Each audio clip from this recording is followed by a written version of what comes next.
எல்லோருக்கும் வணக்கம். கொஞ்ச நாளாக நான் உங்கள் கூட நேரில் பேச முடியல. லாக்டவுனில் 3 மாதம் நான் கோயம்புத்தூரில் இருந்தேன்.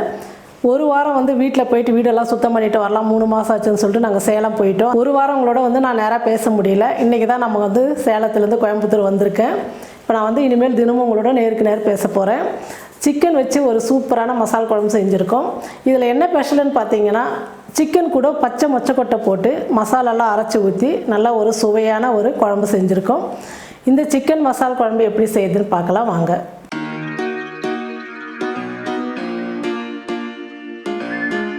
நான் 1/2 கிலோ சிக்கன் வாங்கிட்டு கழுவி சுத்தம் பண்ணி எடுத்துக்கிட்டேன். பச்சை மொச்சக்கொட்டை ஒரு 1/4 கிலோ இருக்கும், காயாக வாங்கிட்டு உரித்து எடுத்துக்கிட்டேன்.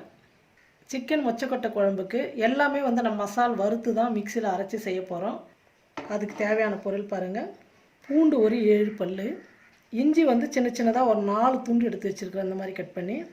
2 பச்சை மிளகாய், கொஞ்சமாக கொத்தமல்லி, ஒரு 2 வெங்காயம் பொடியாக கட் பண்ணி வச்சுருக்கிறேன், ஒரு தக்காளி, 1/4 மூடி தேங்காய் துருவி எடுத்துக்கிட்டேன், 1/2 ஸ்பூன் மிளகாத்தூள், தனியாத்தூள் 1/2 ஸ்பூன், மஞ்சள் தூள் 1/4 ஸ்பூன், 3 லவங்கம், ஒரு 2 துண்டு பட்டை, சோம்பு 1/2 ஸ்பூன்.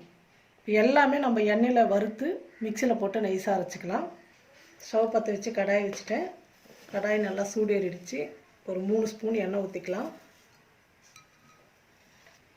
பட்டை, லவங்கம், சோம்பு, இஞ்சி, பூண்டு, பச்சை மிளகாய் 2,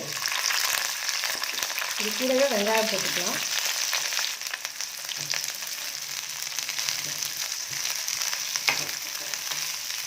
வெங்காயம் கொஞ்சம் நேரம் வதங்கட்டும். இப்போ தக்காளி போட்டுக்கலாம். அது கூடவே கொத்தமல்லி, இதெல்லாம் நல்லா வதங்கட்டும்.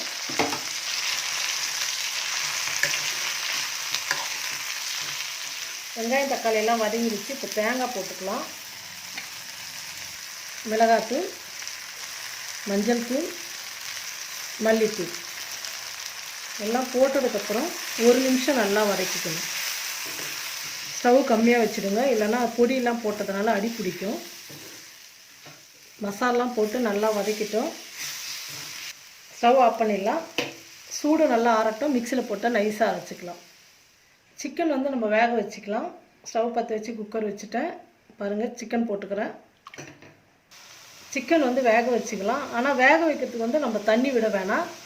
ஏன்னா சிக்கன்லேயே தண்ணி இருக்கும். நம்ம இப்படி வதக்கும் போதே சிக்கனில் இருக்கிற தண்ணி எல்லாம் இறங்கும். அந்த தண்ணியிலே சிக்கன் வேகணும், வேறு தண்ணியே ஊற்றக்கூடாது. ஒரு 5 நிமிஷம் சிக்கன் நல்லா வேகட்டும். பாருங்கள், சிக்கன் நல்லா வதங்கிடுச்சு. சிக்கனில் இருக்கிற தண்ணி எல்லாம் நல்லா ட்ரை ஆகிடுச்சு. இப்போ நம்ம இறக்கி ஒரு பக்கம் வச்சிடலாம். சிக்கன் தாளிச்சிக்கலாம். தாளிக்கிறதுக்கு குக்கர் வச்சுட்டேன்.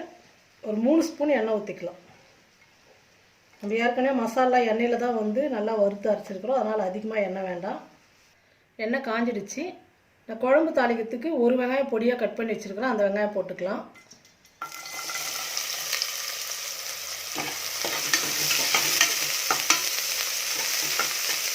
வெங்காயம் நல்லா வதங்கட்டும். வெங்காயம் நல்லா வதங்கிடுச்சு. இப்போ நம்ம அரைச்சி வச்சுருக்கிற மசால் போட்டுக்கலாம்.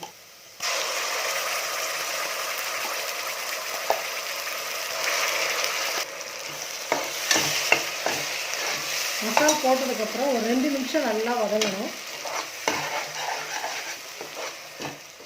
நம்ம அரைச்சி போட்ட மசாலெல்லாம் நல்லா வதங்கிடுச்சு. இப்போ மொச்சக்கொட்டை போட்டுக்கலாம்.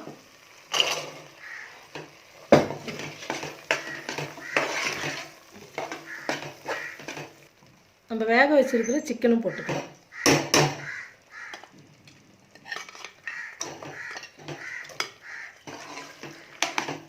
சிக்கன்லாம் போட்டதுக்கப்புறம் ஒரு 2 நிமிஷம் நல்லா வதங்கட்டும்.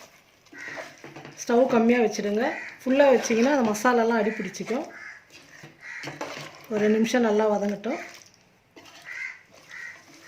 அது நல்லா வதங்கிடுச்சு. சிக்கனு, மொச்சக்கொட்டை, மசாலாலாம் நல்லா வதங்கிடுச்சு. குழம்புக்கு தேவையான அளவுக்கு உப்பு போட்டுக்கலாம்.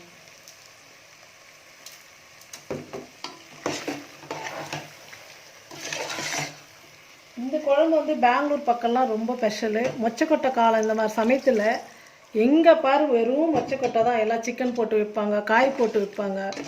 இட்லி தோசைக்கு களிக்கு சப்பாத்திக்கெல்லாம் அதிகமாக களி வந்து பெங்களூரில் எப்போவுமே களியெல்லாம் ஃபேமஸ்ஸு. இந்த மொச்சக்கொட்டை குழம்பு தான் ஹோட்டல்லையும் சரி வீட்டுங்கள்லேயும் அவ்வளோ நிறையா செய்வாங்க. ரொம்ப நல்லாயிருக்கும். குழம்புக்கு தேவையான அளவுக்கு நம்ம தண்ணி ஊற்றிக்கலாம். சிக்கன் வந்து ஏற்கனவே நல்லா வெந்துடுச்சு. 2 விசில் வந்தால் போதும். குக்கர் மூடி போட்டு மூடிடலாம். 2 விசில் வந்தவுடனே நம்ம ஸ்டவ் ஆஃப் பண்ணிடலாம். குக்கர் வெயிட் திறந்துடுச்சு. இப்போ குக்கர் மூடி திறந்துக்கலாம்.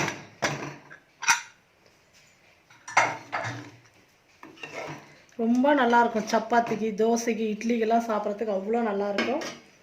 இப்போ கருவேப்பிலை போட்டுக்கலாம். கருவேப்பிலை பிச்சு போட்டுக்கலாம். அப்போ தான் நல்லா மணமாக இருக்கும்.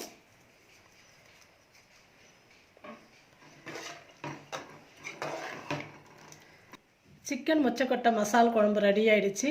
நீங்களும் இந்த மாதிரி செஞ்சு பாருங்கள். செஞ்சு பார்த்துட்டு எப்படி இருக்குன்னு சொல்லிட்டு கமெண்ட் பண்ணுங்கள், ஷேர் பண்ணுங்கள். நன்றி.